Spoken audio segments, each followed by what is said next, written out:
going on, guys? Welcome back to Before the Whistle. I'm your host, Maddy and as always on Fridays, I aim to have a guest that offers a unique insider perspective in this industry that I found my way through, really looking at a bunch of different angles and different avenues to do so. I started out as a writer, as I mentioned, and then I moved a little more into sports talk radio, which then segued into being a sideline reporter. And somewhere along the way, I realized that I had a new vantage point being on the sideline, and I wanted to be able to take the things that I was starting to see, tendencies, even looking at the Saints on film, but not really knowing what exactly in a football sense they were doing, but knowing that these tendencies were kind of becoming apparent to me, spotting these patterns as I'd really learned to do in all the other industries I'd worked into up to that point.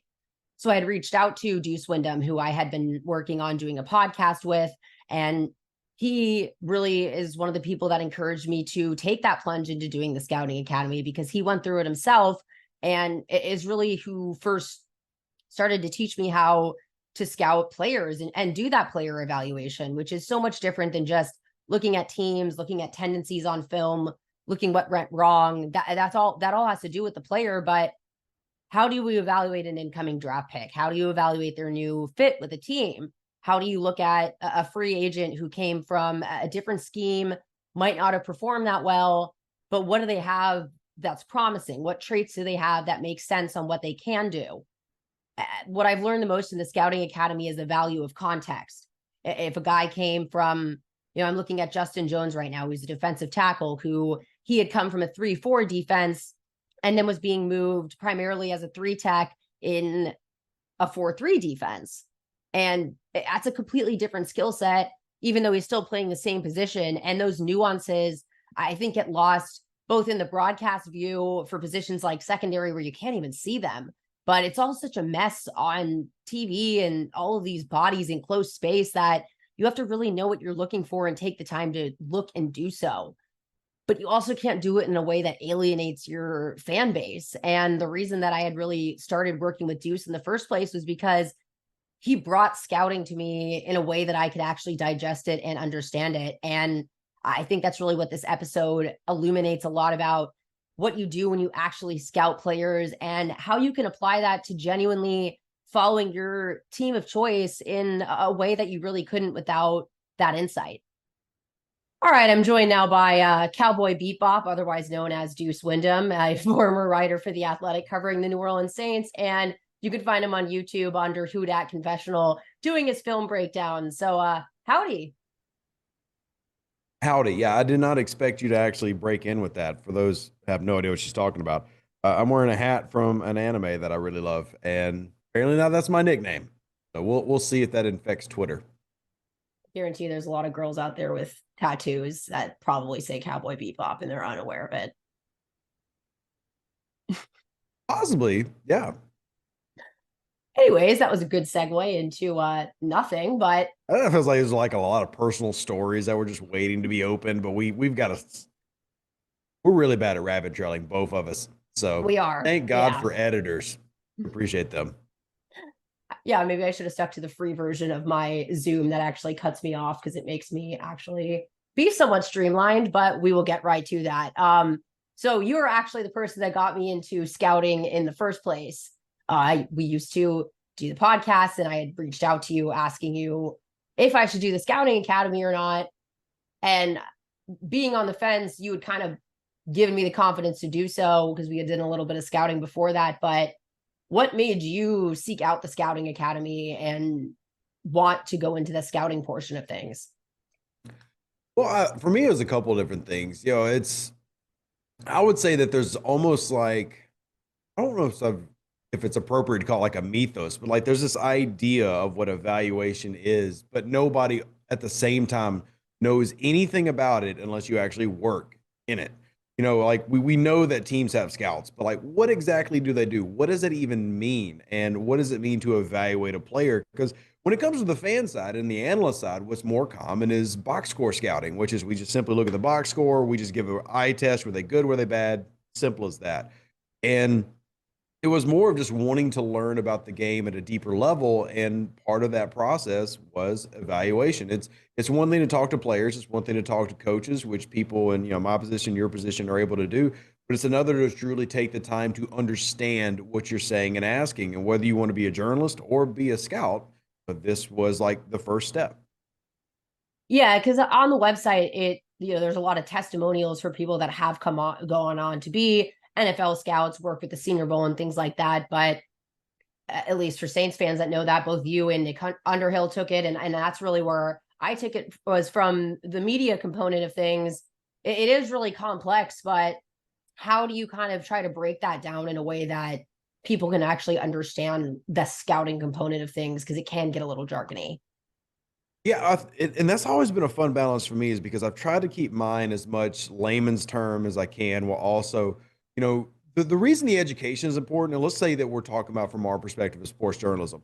You don't want to be the person, say, in the media room asking Sean Payton, and I'm just going back in time here, not going back, asking Sean Payton about RPOs when the team doesn't use RPOs.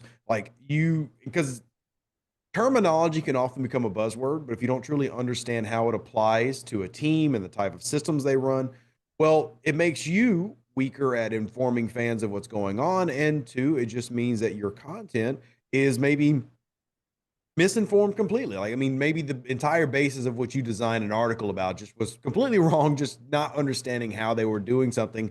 And taking the time to really learn that thing just makes you better at your profession. And if you take the time to study the analytics, take the time to study the tape here, which when people say study the tape, when you're talking about player evaluation, you're looking at traits. You want to see, does this player check this box for this thing? What are they good at? What are they bad at? And how does that translate to the next level? And it's little things, when we talk about systems New Orleans run, at the end of the day, people don't really care that New Orleans runs a predominantly West Coast style system that's been adapted with air Coryell concepts, air raid concepts, things thrown in there. What they really want to know is, does this player coming in fit the system? And you can only answer that if you take the time to learn why things work how they work.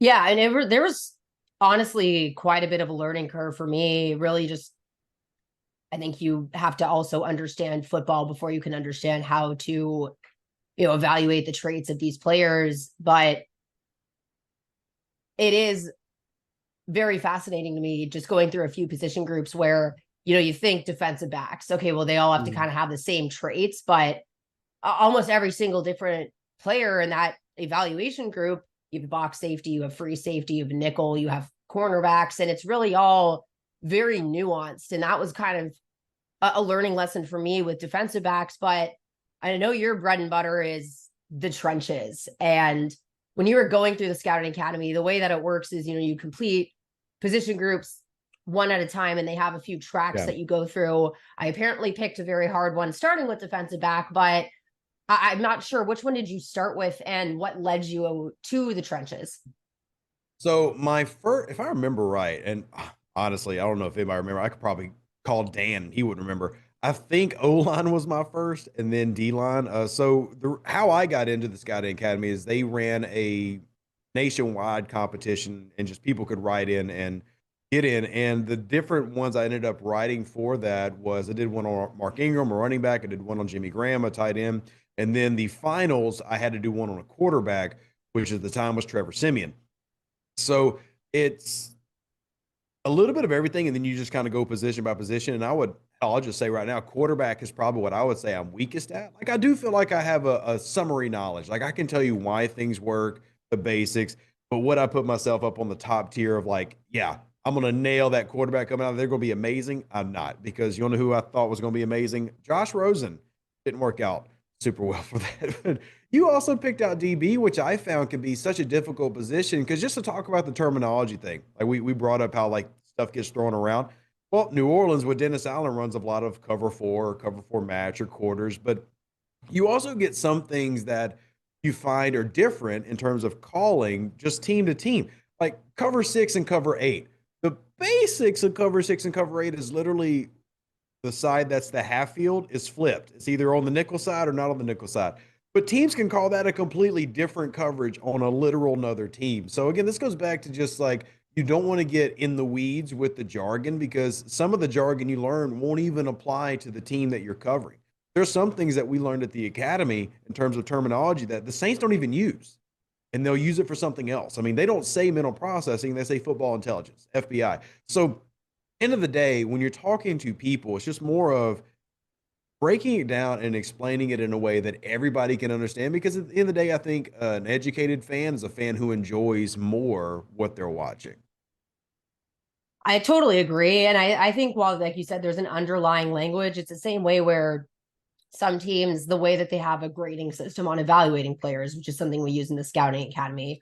Some teams use numbers, some teams use letters. And so trying to, unify all of that, I think, is at the detriment of every single team. But I think you have a good point in that it's worse almost to try and use terminology if you're not entirely sure that that's what's going on there. And Yeah. a lot of the things that you learn in the Scouting Academy is looking at things like context, which I also think gets left out a lot of the time. We always talk about players injured and coming back from injury, and it sometimes just boils down to, well, they looked slow and they got burnt in coverage. But if they had something go wrong with their hip flexor, I try to think back to the Scouting Academy traits of hip fluidity and how that Yeah. affects their ability to turn and keep stride with the receiver. So that's really what my biggest takeaway has been from it, is how much context they really make you dive into when you do look at the stats, like you said, but use the stats and then you look at them and think kind of what's missing here, or what do I need to look further at, rather than, oh, well, this guy has a bunch of tackles for losses, but he has no interceptions, so he should play in the box and can't be, free safety. Whereas that just might not be the case. And I Well, think a lot of opportunity's so big too. I mean, there's so many teams that just don't give players opportunities because that's just not what they're designed for. A great example is the Saints drafted Kendra Miller. If you looked at his box score, the dude can't receive at all. But if you just look at from a trait standpoint, he has all the traits to be successful as a receiver at the NFL level. Does that mean he's going to come in and run the most amazing pivot route, or he can come in immediately and just wheel out and get a touchdown like AK does in year three? No. But do you see everything needed to be successful in that? Of course you do. And you can look at individual like screenplays and the rare times. I think last year he had like 16 receptions the entire college season. So your brain would go, well, obviously he can just run. But that's where the evaluation kicks in for a team where, okay, can we take him to this next level? Because honestly, AK was the same way. AK wasn't putting up 700-yard receiving yards, but he'll do it at the NFL level, but he wasn't doing it at the college level. So you just got to see, can you find those things that will take a player and work really well with what you're trying to put together? It's a great way to put it. And I think that I think, at least for me, the position that both requires the most nuance and is kind of lost in the shuffle, even though it's one of the few that you actually see on a broadcast, is the trenches. And I remember when the Saints drafted Peyton Turner and everyone went up in arms. And then Sean Payton had said, it's a passing game, so we drafted an edge. And I think that was kind of where a lot of people had a disconnect, where knowing kind of how everything unfolds from a scouting perspective and understanding how much that applies to both the passing and the run game, you could understand it. But what made you really fall in love with the trenches, and why does it often just kind of get miscategorized as being a non-essential part of the game? Well, the first part of your question, the reason I enjoyed it so much because that's what I played, and let me just go ahead and say really quickly before anybody tries to say that I'm trying to say something like that. I was never talented enough to even play college ball, let alone NFL ball. But if you really enjoy something, you find a way to stick around it. And that's kind of was for me. Look, I am 5'10", and on a healthy day, 240. Even at my absolute best, like just to say I'm an amazing shape, 5'10", 240. What am I going to do? Play fullback, long snapper? Like my position in the NFL doesn't exist, even if I was an extreme athlete, and I'm not. The most glorious thing about my body is my beard.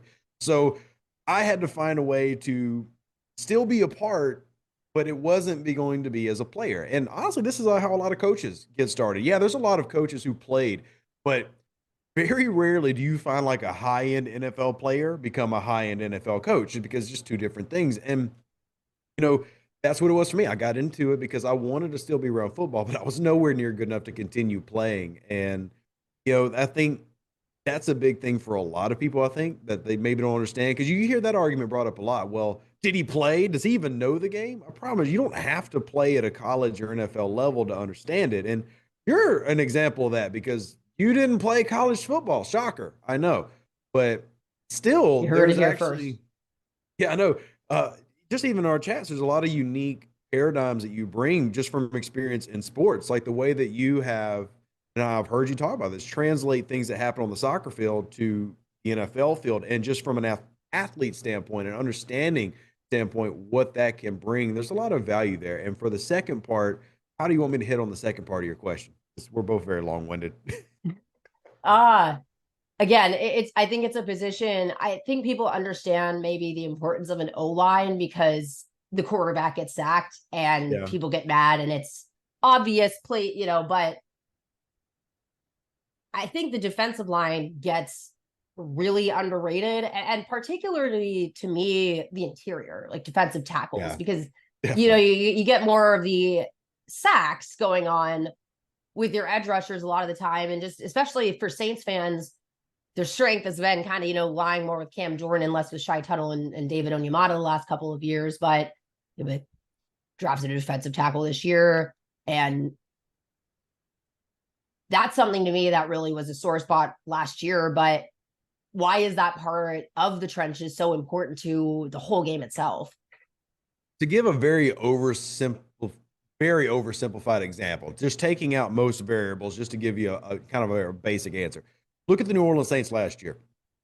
The area of their defense that struggled the absolute most was turnovers. They struggled to turn the ball or force turnovers. And one of those reasons, just one of them, again, we're talking about a lot of stuff, but you can't sit there and say that Honey Badger, Lattimore, even Demario David are all bad at forcing fumbles, intercepting the ball. They're not. But when you don't have a front four that's playing at a high level, you aren't able to use your secondary in as aggressive as a way as you are if you do have a better performing front four, or even front seven. So that's why, like, you look at last year in terms of sack numbers, last year's team wasn't really any different than the year before, but they had to manufacture that pressure in different ways, even to the point where they actually blitzed less last year than normal, but they also had to play safer in coverage, leading to less turnovers. And that's a great example of why you want to have just a higher level of player and a higher caliber player on the interior. And it's not just, I mean, yes, at the end of the day, it's man versus man. One person will be one person who's stronger, who's better. But there's so much that goes into that. And there's so many techniques that that's a just because we mentioned terminology, the ghost move, we've got the forklift technique, we've got push pulls, we've got one arm bull rush, two arm bull rush, spin moves, and the proper ways to do those things. And it's even from the offensive line's perspective, an offensive tackle has three basic pass protection moves. You've got the jump set, the 45, and the vertical. All that matters. And we're talking about these very intense mental and physical fights that take place 4 seconds at a time. Usually right at, I mean, sometimes they're a little bit longer, sometimes a little bit less, but right at 4 seconds, a level of violence between 300-pound human beings that you just don't really experience much of. And I think that's why it gets overlooked, is because it's almost like you just see these 300-pound men as like these just slobber knockers or just big, dumb meatheads and whoever's strongest wins. But that's not what it is at all. In fact, the people who are the best in the league are the ones who combine athletic ability with a extreme high knowledge of the game. That's why Cam's been so good for so long. Like, we look at Cam and go, oh, well, he's 6'4", he's 285, he's just big and strong. There's a whole list of guys I can give you that are 6'4", 285 who don't do anything. It's having that extra level. So knowing all those little bits that we're talking about, that's what makes D-line and O-line so special. And as cliche as it is, truly, if you've got a bad performing line on either side of the ball, it doesn't matter how good your secondary is, it doesn't matter how good your quarterback is, you're going to struggle. And it's one of the things that a lot of us have come to Derek Carr's defense with. Derek Carr is going with the Raiders and 20% of his drawbacks having pressure, even in New Orleans' worst year. They're doing like 13 to 15%. And that's kind of like context being so important. You mentioned context. This is why I love trench play, because no matter how great your corner is or how great your receiver is, if you are just getting decimated up front on either side of the ball, it all breaks down.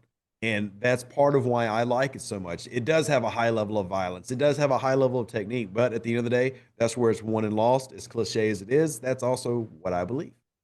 Yeah. And I mean, just to emphasize how important the interior is, you think about the Saints and their playoff collapses that they had in those last few years with Drew Brees, and every time that they couldn't get it going, it's because they just could not handle the interior pressure. How did Drew Brees' career essentially end by Contavia Street? And it was totally getting blown up the middle. And your point about like cornerbacks and everyone, that's what stuck out to me the most, because that's like you said, you played the trenches. I played soccer growing up, but it's the same thing as having no midfield when you're playing soccer. Then every single attack is just coming straight at you with no trenches and no ability to really account for everyone coming down there, because whatever running backs in the backfield isn't contained, and the quarterback can go wherever he wants, basically. So, but it also was one of those positions, I think, that because there's so much terminology, like I had to literally, I will show what took me to get down the numbering system of what is a 3 tech and beyond. But Okay, to be fair, the numbering system on the D line is a little confusing for a new person because it seems like there's a pattern, and then for no reason the pattern stops. right. So I'll give you that one. Like, okay, how come we stuck with odd numbers here, but then out of nowhere we're just, oh, it's just a 4i now? Huh? Yeah, right. Why? And so I get that. But just to give it, here's a great example. If we talk about best Saints defenses, probably the best Saints defense that I think I've ever personally witnessed in the past 20 years would be the 2018 defense. You know what was the center of that 2018 defense? The 1 year non-injured that my son, Sheldon Rankins, popped off. Arguably an elite year. We're talking about he was probably a top 5 3 tech for them. But let's say you don't even want to use that year. Go back to the last year that you probably talk about New Orleans defense being that level of elite. And you have had some really good years with Dennis Allen. But just as an example, 2013, right? Well, guess who was at the center of that one? That was second year Akeem Hicks, who popped off.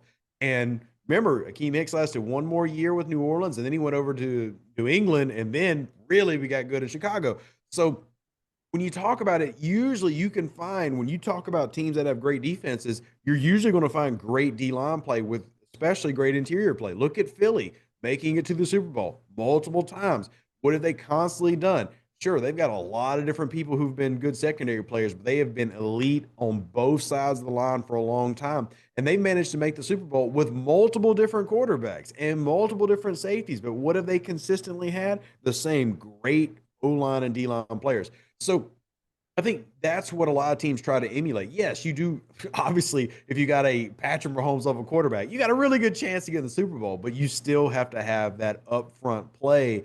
And I think New Orleans is trying to get back to that. You've seen that in recent years. You wanted the David Onyemata thing to work, and sadly, it just didn't. And now you're trying to hedge your bets with a guy who fits that same style with Brian. I'm calling him Breezy, and I'm not going to stop because I'm speaking Hall of Fame into his life.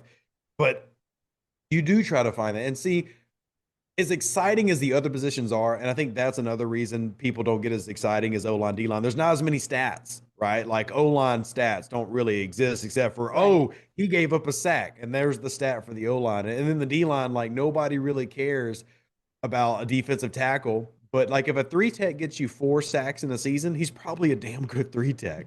So value-wise, it's harder to fall in love with those guys because they're not Alvin Kamara, who can pop off 1,500 total yards and 5 TDs in a game. Those are the exciting ones. But I tell you, in terms of what changes a game, right at that snap of that ball, where those people are, that 4 seconds of violence, that's what changes the game. I joke about this, but when the Saints media flag football thing that we did last year honestly gave me a lot of perspective of how quickly, and granted that was without the trenches, but it's, you know, from playing soccer where things could develop for quite a long time and you'd have to kind of predict how they were coming at you. And sure, there were fast breakaways, but you know, it's everyone goes from stagnant to literally moving in a million different directions. And so to be able to process through all that in time and make the correct decisions. And even though you're working in tandem with the defensive line, you know, cornerbacks can't exactly be communicating with them in any type of way. So it is, I think scouting for me made me take a step back and realize like how much I don't know. But even without not perhaps knowing things, it at least has implored me to look into more contextual things, even if I might not understand them. And to me, that's really been the biggest takeaway from all of this. Like, if a player came from a 3-4 system and now is in a 4-3 for the first time and they're not doing that well, might take them a while to get there, or they have them at the wrong place kind of thing. I might not totally understand that, but just simple Google search, honestly, teaches you a lot, I think, about incoming players and, looking at things like draft prototypes. I know that word gets thrown around all the time, but when you look at who New Orleans brings over from Kansas City, for example, like, then it's I think valuable to look at how Andy Reid drafts his players and see how that kind of fits over. So I think while you can apply There's also a West Coast offense, by the way. So very true, which Derek Carr was talking quite a bit about in his press conference on Monday. But, and I'm not an offense person. I get the gist of it, but just, again, being able to get those little cues, I think, keeping them in mind moving forward, I just think everyone could take a step back. And I know that's asking quite a lot of fans, especially Saints fans that have gone through a lot of years of heartbreak, but I think the Saints show it too in their ability to draft players, especially defensive players that people might not think that much about. And it just takes a couple of years for them to develop. They always talk about year 3, but it sounds like a buzzword at this point. But in scouting, it's kind of one of the evaluation points too. Is this a year 1 or a year 3 guy? And how are you able to kind of tell when someone is a project, but one that looks like they would be able to develop by year 3? I almost want to give you an example, like, because you've studied coverages. Yeah. But then you brought the office. Sorry, my head goes like a million different directions at the same time. But I'm going to redirect you a second. Because you've been studying a lot of defensive coverages lately. Just to hit on that D-line thing. How much of a difference for you, just based on you studying so much coverage lately, does a good defensive line make for a nickel defender covering the curl flat? Just that quick defensive line presence. The difference between a defensive line that gets immediate pressure versus a defensive line that gets none. What level of difference do you think that makes for just that interior curl flat defender? Because to me, that's a world of difference. Like, that's the difference between a guy getting absolutely exposed and a guy looking like an elite player. I mean, I think I'm oversimplifying it by saying, if the play ends up getting blown up by the defensive line not letting the quarterback get anywhere, but also not giving him that much time to get off the long line of scrimmage and develop, I guess, into deeper plays. For me, the best way I would describe it is that difference the D-line can provide is the difference between yards after a catch for that defender and not. Because gotcha. In the timing of it. Yeah, because that, whether it's a pivot route, whether it's a crossing concept, whatever, that little bit of pressure is what that hook defender needs to properly react, because it's so quick. If you're covering the boundary, it's, and I'm sure a DB guy is going to come in and just obliterate this podcast after I say this. But if you're covering the boundary, it's almost like you got an extra half a second because it takes longer to get there, both the eyes to read and both the ball to travel. You don't really have that benefit on like a really short concept up front. So if you can have that quick, the elite guys in terms of D-line can get pressure in 2.5 seconds or less. Right. And to me, when I talk about like, how can this change things? And we can give examples on the offensive side. How can this change things? I think that's a great example. The difference between how is Chauncey Gardner-Johnson, New Orleans, able to be as good as he was? Because the defensive line allowed him to do so much and prevented him and anybody from to worry as much about yards after catch. But that probably isn't the case last year. So, yeah, I think that's for a lot of reasons. Trail and get distracted so easily. No, I don't. I think it's a good point though, because it also brings up, just the nuances and traits between a boundary corner and a nickelback, because they're usually reacting more laterally than they are just running backwards straight, but it's all about that short area of quickness because everything is developing in a really short period of time for them. So I think they probably are affected most by the defensive line's ability to get that pressure, because and then they're almost coming. Let me not hit my microphone. Like coming up to the play rather than, like you said, trying to turn around and react to it and turn and run with them. And the same goes for cornerbacks, but that's a little different again. I think when you're backpedaling and running straight line or in a slight crossing way, then you are kind of dealing with this really quick movement off the line of scrimmage where you have half as much time to react. And like you said, it's probably often the first read. Yeah. I mean, and we can definitely get bogged down with just so many different things. It's just those details I think make it fun. I don't think everybody needs all the details. I think it's just more important to put in the work, do the study, whether you break it down in the just multitude of complexities that you can find. I mean, another example, just complex for no reason. To me, it's complex for no reason. You were talking about offense. It can be confusing to hear like the Earnhardt Perkins play calling system versus West Coast when they're both basically trying to do the same thing, just in slightly different ways. Like they're both offensive ideas that are based around wide receiver concepts. So instead of just like calling out individual routes, we're doing like, okay, the Yankee concept or the Mills concept or Hank, which is Hank was really big in New Orleans for a long time. Whatever it is that you're trying to call out, you're all trying to do a system, but then you're doing it. Okay, well, how do we run it slightly different? And like there was a phrase for a long time with the Earnhardt Perkins system that was pass to score, run to win, where it was, yeah, we're using these passing concepts, but at the end of the day, we're still building it around that idea that we're just going to pound you into the earth. And guess who really loves the system? Bill Belichick. But it's just over complexities everywhere. And it's fun to learn this, but at the same time, you sit back and go, how much of this do you actually even need? And I think that's kind of what I found when we were covering New Orleans. Number one of the things I did was one, I stopped trying to give opinion on teams that I don't study. That's one thing that all this process taught me. Like if you ask me, hey Rev, what makes I'm not use Carolina because division ones we actually do end up watching a lot, but let's just say the Buffalo Bills. What makes Josh Allen the Buffalo Bills offense so amazing? I can give you a cursory look, like I can look over the tape and say some basics, but I can't tell you what makes them so special. But when you take the time to really study one particular team and what they're doing, like New Orleans, and it really opens up so much for you in terms of, wow, this actually makes sense. You even start going like, well, damn, I don't like the play call here from Pete Carmichael, but I understand why we call it now. And that kind of takes you to that next step. Like after player evaluation, then what do you do in terms of scouting for the game? So you got player evaluation. Then the second part of that is if you're a pro personnel scout, now you actually are doing like concept breakdowns of when do we run something? Why do we run it? Because the pro personnel department, everything that helps with scouting week to week is looking into the game coming the next week and breaking Mm-hmm. down what are their tendencies? What are the things that they do that we can take advantage of? So then you go from player evaluation, almost like coach evaluation, where you're seeing great example of this. I've talked about a lot this offseason that Pete Carmichael was really bad about not breaking last year. And he got called out by Tampa players on a mic and then did the same thing the next week. New Orleans had developed this very obvious tendency with Carmichael on third and short, Yeah. slam, and consistent to the point it didn't matter if it was Chris Olave, Callaway, whoever they wanted to run it with, teams knew it was coming. And that's part of the pro personnel scouting department. Sure, you're trying to evaluate players, but now you're trying to evaluate tendencies. And that goes into kind of like we're talking, what do you actually learn in this process? You're learning traits, but you also have to learn to have a good understanding of football knowledge in general.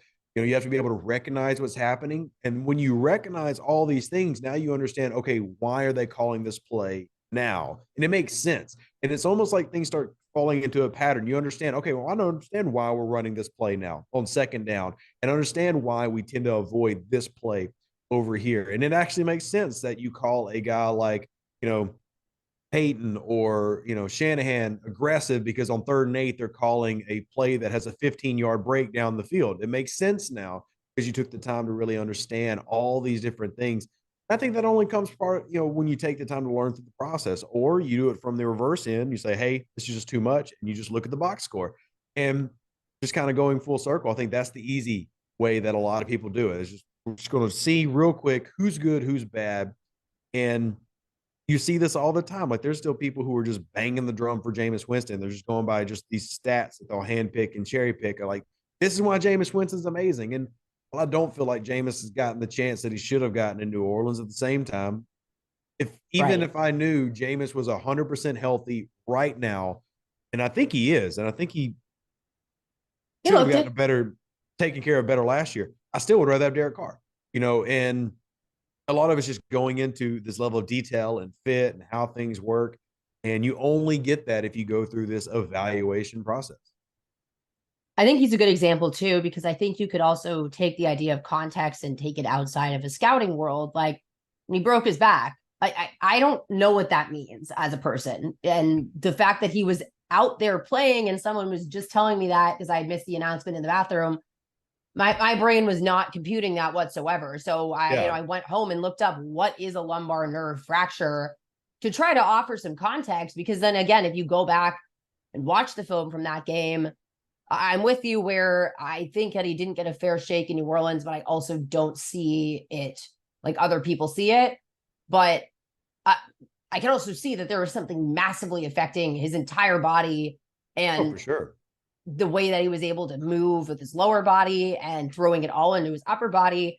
And, it's not like I made some defense that this should absolve him for the rest of the season, but I think it speaks to that idea of looking for that context in any type of way possible. And I think it is easier when it's, again, like you said, a team that you're familiar with, because you see these things and you're more used to looking at them rather than, trying to go Google Yeah, what's this kind of thing. I think using the team that you're most familiar with is the best way to go about it. Talk to a sports psychologist on one of my earlier episodes, and I asked him how they improve a lot of things. And he said the biggest thing is that they have them watch film of themselves, because you're most familiar with yourself and mostly likely to mirror those things that which you're familiar with. And I think that same thing kind of applies to the team that you follow. 100%. Yeah, I mean, definitely. And hell, that's something just to go back to high school for 10 seconds. I mean, that's how you start off learning watching game tape, because you watch game tape like in junior high and high school, but it gets more serious the more into football you get. And yeah, I mean, they're not showing you highlights of Drew Brees. They're breaking down you. And like I remember being in the O-line room in high school and just getting absolutely shamed for getting blown by. And keep in mind that I was a freshman at the time and we were scrimmaging, and the way that they did it, I don't know if we were boosting up people's egos or whatever. We were scrimmaging against the seniors. So of course, me at left tackle as a freshman getting absolutely obliterated, not really a shocker. But you still learn more from watching where you fail than where you succeed. But there's also definitely something to be said, because I love that you brought the sports psychology effect of it, because once players start recognizing what they do well, their natural next step is to then start studying other players. And the reason I find it so interesting is depends on what type of evaluation somebody does. So, I mean, if somebody's more on the pro side, maybe they don't experience as much. But like if you do a lot of collegiate scouting, it might surprise a lot of people that there are not as many players as you think in college that are studying the film of pros, as in studying to emulate. Mm-hmm. Sure, of course they watch football. Of course they see pros. And hell, of course they watch tape. But in terms of players who actually take the time to say, okay, here's what I do well in my game, but let me find someone who does it better and try to start working on that. You don't find a ton of that collegiately. It's there, but when you study college and football tape, there's a big difference between the two. And you can tell that there's a massive jump between NFL professionals and even the best college players. And that's also one of the reasons that I was so excited when I watched Foskey coming in, because the dude obviously is obsessed with Von Miller. Like every move Von Miller has, he's copying. Now, whether he's as effective deploying that is a completely different conversation. But the ability to not only have that introspection, but then to move to the natural next step is once you've started working on your flaws, how do you then add to your toolbox is something that I really feel like you can only really find if you do film study. Like, how do you know that was Von Miller's moveset? The only reason I knew is because I've studied a lot of Von Miller at the academy. It's the only reason. So, like the ghost move, I would have never known what that is, except it's a big thing for Von. And then you see Carl Granderson doing it about 3 years ago in New Orleans. And now you see Foskey loves doing it. The long arm bull rushes, these chop swipes and stuff, double swipes. And you start seeing some guys like they have moves they prefer. Like Cam's the same way. Cam does not have a ton of finesse moves, but Cam's a power guy. Right. He can do finesse, and he does a couple of it pretty well. Like he'll flash his hand and pull it back. Little things like that get people biting. But it's again, that's where the evaluation really kind of takes that next step as a player. And you get really excited when you see that. You're like, oh, wow, I can actually see where he knows that he's got to fix this, but also how is he trying to stand out and go to another level? Don't get me wrong, there's a lot of things that he needs to fix. Number one, false stepping. Please stop. Like costing you half a second every rep. Please stop doing that. But I think that when he gets to the NFL level, they're going to harp on that. And probably the number one thing they're going to do is put him in a 3-point stance. So he stops doing it. And then number two, they're going to run through a ton of drills where you are not allowed to pick your feet up, launch from that foot. But that's also how it helps coaches. If you want to talk about how do you develop a player, well, you spot what they do as a problem, and then you know what drills to attack them with when you get into the actual training portion of it. So if a guy's false stepping, you're going to run drills to make sure that they are properly launching without moving that foot prematurely or, inefficiently. Yeah, I mean, it all like I think it all goes back to film study. And I know people always just like throw that term around, but it's a good point. I had asked actually Michael Pratt over the offseason what film he looks at. And he said Drew Brees. And that answer kind of surprised me because, prototype wise, it's not really someone that he looks like as a body type. But when you talk about looking at, I guess, what your flaws are and then looking at someone that does those well and to improve them, I think his emphasis was on really that cerebral aspect of the game where he has his physical traits to rely on, but he would prefer not to kind of thing. Did he talk And at all about the mechanical side? Because one thing about Drew, regardless of physical part, because he does not fit the physical prototype of a quarterback, but in terms of how his body operates mechanically, if you want a fun study, like if you want to get into player evaluation, here's what I'll tell you to do. An easy one is always to go with the best players because the best players are the ones that you already know the positives. It's very easy to find all the info. The academy likes to do the opposite because they're a bunch of sadists. We love y'all, by the way. They give you like these players who are like rotational backups to study. And it's way harder. But if you want to get into it the easy way, look at Drew. But not just look at Drew. Compare Drew and his mechanics pre-Tom House and post-Tom House. That's the guy who really helped him with his mechanics and development. And when you learn about quarterbacking, like little things that Drew did so well was transferring the energy efficiently throughout his body, like from the ground, through the hips, up through the shoulder, and through the arm. And like everybody is really pigeonholed on the arm, like, oh, it needs to be at this angle, the ball needs to be at this height, the release needs to have this particular it's the arc. last part of the puzzle. Yeah, but before all that even happens, little things like, and you learn this when you go through the academy. Just can you give them a free shout out? Where's your toes pointed? What's the width of your feet? When you're actually making the turn to make the pass, your hip is supposed to follow first, and then your arm comes behind the hip. If you're doing arm first, believe it or not, throwing with just your arm makes you a far less accurate quarterback because you're relying on arm power and you have a tendency to overthrow, especially when attacking the outsides.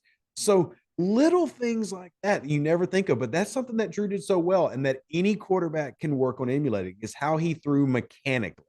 You can have your own style and you can even have different play calling systems you fit in. You can even be a mobile quarterback. But when it comes to actually throwing the football mechanically, Drew had it down pat.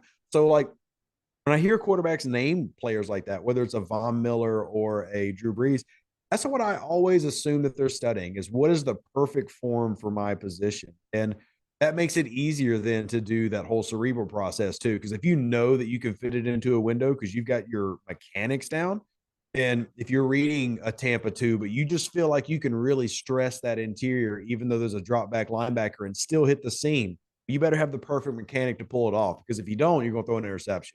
And Drew would do that. Drew would take Tampa 2, which is designed to take away the middle of the field and the seam and still throw over the top of the linebacker on a tight window because he had the mechanics to do it.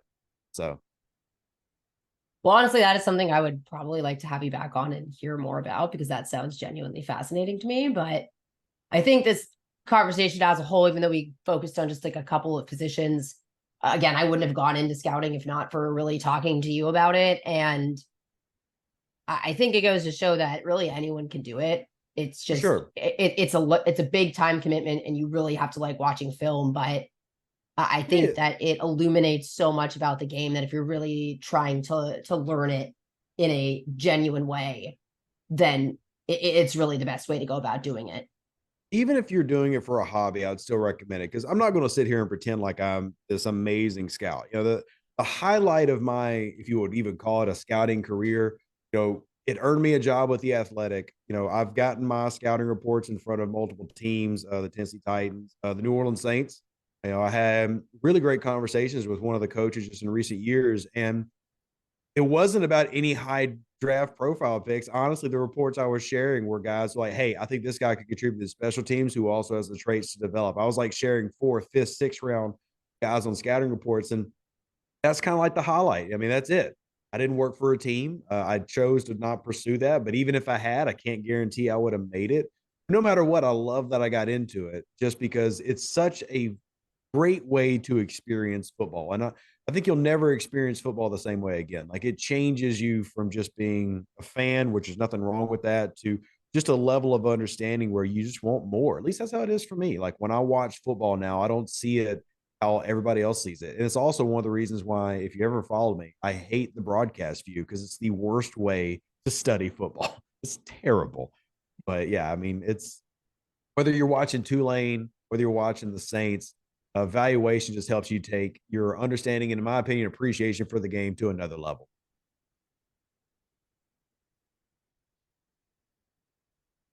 I mean, I agree. Just considering when I first started writing about the Saints, went through a year or two, I think, without the Scouting Academy. And I started to, I think, notice things without really knowing what to call them when I would look at film. Because, I would try to attempt the very sad NFL film, whatever they have now, that's absolutely unusable of all 22. And just notice that I was noticing tendencies, but I didn't know what they were actually called or how to put a name to them. And I didn't really see a way to kind of move my analysis forward without being able to do that. But it has just made me enjoy football and realize how much I didn't know how it worked beforehand. And like you said, the broadcast view just really doesn't do it justice because you never really even understand it until you see a blown like play by a safety and everyone starts yelling and you have absolutely no idea what led up to that. Yeah, I mean, it's even the simplest things like you can't see the footwork of a running back and how they hit the hole. You can't see the blocks develop. You can't see the hand positioning of an offensive and defensive lineman. Hell, in the broadcast view, you can't see a cornerback pass like the first 2 seconds because they run off the field. They're out of the camera angle. You never see what a safety's doing. I mean, it just makes it so hard to do anything but focus on the football, which is what they're trying to do. They're just trying to keep the football in the frame and centered. But, it's that's also one of the reasons that I feel like so many people don't understand football because for whatever reason, the NFL as a whole has decided like these are the best angles to watch it. And it's like it's almost just been passed down because that's how it was back in the day. And I understand like maybe in the 60s and 50s with how TV was, it made sense. Just get your big wide angle from the side and zoom in on the football because we didn't have HD and we didn't have the ability to really make these great widescreen viewings. And we just kind of stuck with that same angle all the years. I don't know the reason. Maybe y'all do know the reason. If you know the reason, tag me and Maddie on Twitter. Why do we still watch the game like we do? Because if you look at other sports, they don't do that. Watch baseball, 15 camera angles. Watch soccer, 15 camera angles. Watch arena football, 15 camera angles. But American football, one angle until the replay comes, and you get two other angles that you would have preferred to have watched the play in, and then you go back to the broadcast angle. I was about to say, we know that they have these camera angles because they mysteriously pop up later. And I understand, again, quarterback's most important player on the field, but we also care about the passing game. And I think people might care to know how receiver got from point A to point B, even if that was on the replay. Like, why couldn't we just do replays with a different camera angle? I mean, maybe we're the crazy people here and like we're just too obsessed with football. But like even when I go to a game, I don't like sitting in the end zone, especially low. I don't like sitting in the front.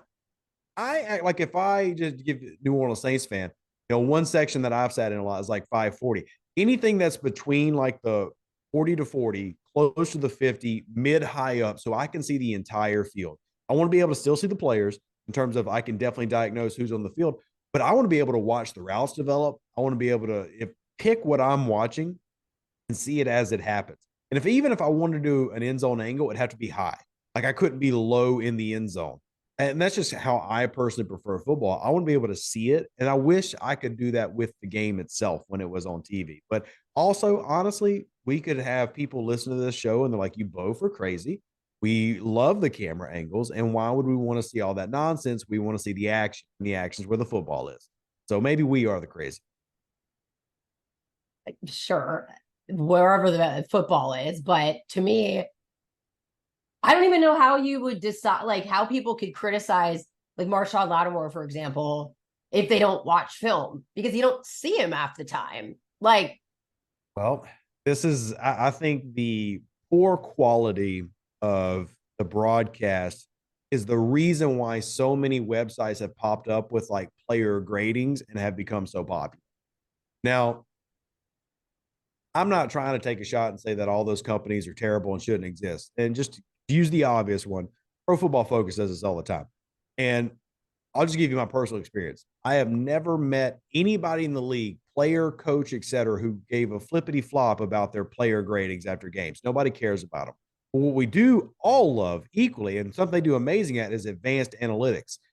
Another thing that you can't really see because of the broadcast angle, but I think it's because of the limited angle you see that we have to rely on somebody else's eyes on a grade that, they spent 2 hours watching the game and then graded it as it was happening and then did that. Whatever, no matter if you like that or dislike that, it's all a byproduct of the game not giving you enough experience while you're watching it. So, yeah, and when you look at the reason that all 22 was actually created in the first place, which was for the fan experience, like, what do they think that fans were going to give away trade secrets to Bill Belichick that he didn't already know about another team? Like, I just don't understand. we've got really big What? problems if me and Maddie are able to break down what somebody's doing, and we've filled out the secret sauce. I mean, again, I'm not that big headed about myself. If I figure something else out that they couldn't, well, we got problems. Everyone should be fired in that building. Yeah, everybody. Like, honestly. Hey, I will tell you, but there's definitely stories of incompetence in NFL front offices and stuff. But I don't know if us two are out here like just giving away trade secrets. If we know things, there's a problem. There's a problem. Exactly. But hey, you know what we can, and I think we both do our best to bring what is a very complex topic into this arena in a way that I don't think is condescending or pushes people away, because that's what I think can happen when you get into this kind of terminology type things as well. If that's people's goal to just be more knowledgeable so they can like shove it in their friend's face, I guess that's fine. But I'll tell you one thing about this. Like, I can speak confidently about the things that we've talked about in this show, but I'll tell you, if you really want to be humbled, do what I've done, do what Maddie's doing, and then actually go have conversations who work in this sphere. And you'll be humbled very quickly. Sure, you might know what cover zero is, cover four, quarter smash, etc. But people who actually do this every day, busting their butts, this is their career, they're passionate about it, and you're getting into it for an ego trip, you're going to get humbled at some point really quickly. So I promise you, as much as I know, there's a whole lot more I don't. And I enjoy processes where I'm constantly learning. And evaluation is a process where I'm constantly learning because the game is constantly adapting and changing. I've talked about for years that you're probably going to see the NFL alter a little bit more to bigger offensive lines, going back to more power running stuff because it got so nickel defenses and spread offense and pure passing games. And you did see a slight step back from that last year that might trend and continue because the league goes through phases, which means that you're constantly having to adapt and learn. And there's always something that you need to know that you didn't know the day before. And that's why I love it. That might be a little bit too much for some people and they just want the simple. That's completely okay too. But definitely don't get into it to try to ego trip. That's not going to go well at all. I could not agree more. I think that's, unless we haven't gone anything that you want to highlight about what you do or what you think is important, but I think that look, for those that don't know me, I put out basic film studies just for fun on YouTube. If you want to check them out, I've got a podcast, the Who Dat Confessional podcast, Saints Pod, that I ran when I did cover the league professionally for the Athletic, and now I still run because I'm just passionate about the sport, even though I no longer work in the field. I do something else now. So either way, if you want to come check that out, that's completely fine. And hopefully you enjoyed the show. And if you do have any questions, feel free to just kind of tag us in after this post, ask us. Maddie runs really weird hours. If you've ever tried to like talk to Maddie personally, like you might hear for her at 3 a.m, you might hear for her at 9 a.m. You don't know what's going to happen. It's very exciting, but you will get a reply no matter what. So that's good. All right, again, that was Deuce Windham, who again was a former writer for The Athletic covering the New Orleans Saints, a alumni of the Scouting Academy, and he still continues to do those breakdowns on his YouTube channel, the Hudak Confessional, although I know he mentioned that he works on other things now. He primarily works, I believe, in the gaming world and that kind of streaming, which I'm low-key jealous about because that's an industry that I just simply can't tap into, and he's really good with that type of stuff. But again, I talked about mentorship in my last guest episode, bringing on Todd Graffinini, who is now a Tulane Hall of Famer, class of 2023, was the voice of the Green Wave for 27 years in baseball, 12 years in football and basketball, current NBA play caller for the Pelicans. And he really helped mentor me through this industry. But in terms of who I would say mentored me into being a scout and a student of the game of football, it really would be Deuce. And he was the one that gave me the confidence to go to the Scouting Academy in the first place and seek out context that I might not understand at the time. We went over this Justin Jones film that I'm looking at. And as he mentioned, sometimes it's at 3 a.m. because I have insomnia and that's how my brain works. But he's helped me understand those nuances and really get a grasp on things in a way I was previously unable to. And we had talked a little bit about what a running back's feet are doing, what someone's hands are doing, and those things that you can't see on the broadcast view or really on the all 22 view. That's something that had stuck out to me heading into my second season as a sideline reporter with a little bit of the Scouting Academy under my belt, was being able to see those nuances on the field, be able to see how a receiver uses his hands to get out of press coverage at the line of scrimmage, or what his footwork looks like to make a specific cut, which block in the backfield and use of hands by a particular lineman made Tajay Spears be able to bust through that hole. Who were his downfield blockers, and how did he really follow them using vision and field awareness? Those are all things that I can see on the sideline that I can't from a broadcast or a film view. And the more angles that you can look at something, the more story that can be told. And I think he does one of the best jobs of telling the story of scouting in a way that the everyday person can understand, especially for Saints fans. I go and watch his breakdowns of guys that they just signed on the defensive line and incoming defensive tackles like Brian, who he said Bressie in this upcoming draft class. Deuce is your guy, and I look forward to having him on again in the future and breaking down some more of those topics we talked about, like the Drew Brees comparison and how he looked different compared to before and after he worked with Tom House, and what mechanics and quarterbacks really mean as we just get away from the draft and talking about how and why people can't really evaluate quarterbacks. That's kind of what I aim to do on this show in a way that we all can understand, because I'm learning just as much as you guys are. So that's all for today's show. And as I mentioned on Tuesday's episode, OTAs for the Saints began this week and they will be continuing. I would like to kind of break down that a little more in my next show and look at some of the things that stuck out to me on the first day and how to kind of segue that into moving forward and looking at the off season, which is a new and exciting ride for me as someone that's never been to this portion of the off season. So if you're interested in hearing more about that, again, if you could please remember to like and subscribe. Every episode counts, even if you just click it to like it or mark that it's played. Really helps me out on YouTube, on Spotify, Apple Podcasts, and anywhere you can find it. And again, it's Before the Whistle with Maddie Hudak, and I will see you on Tuesday.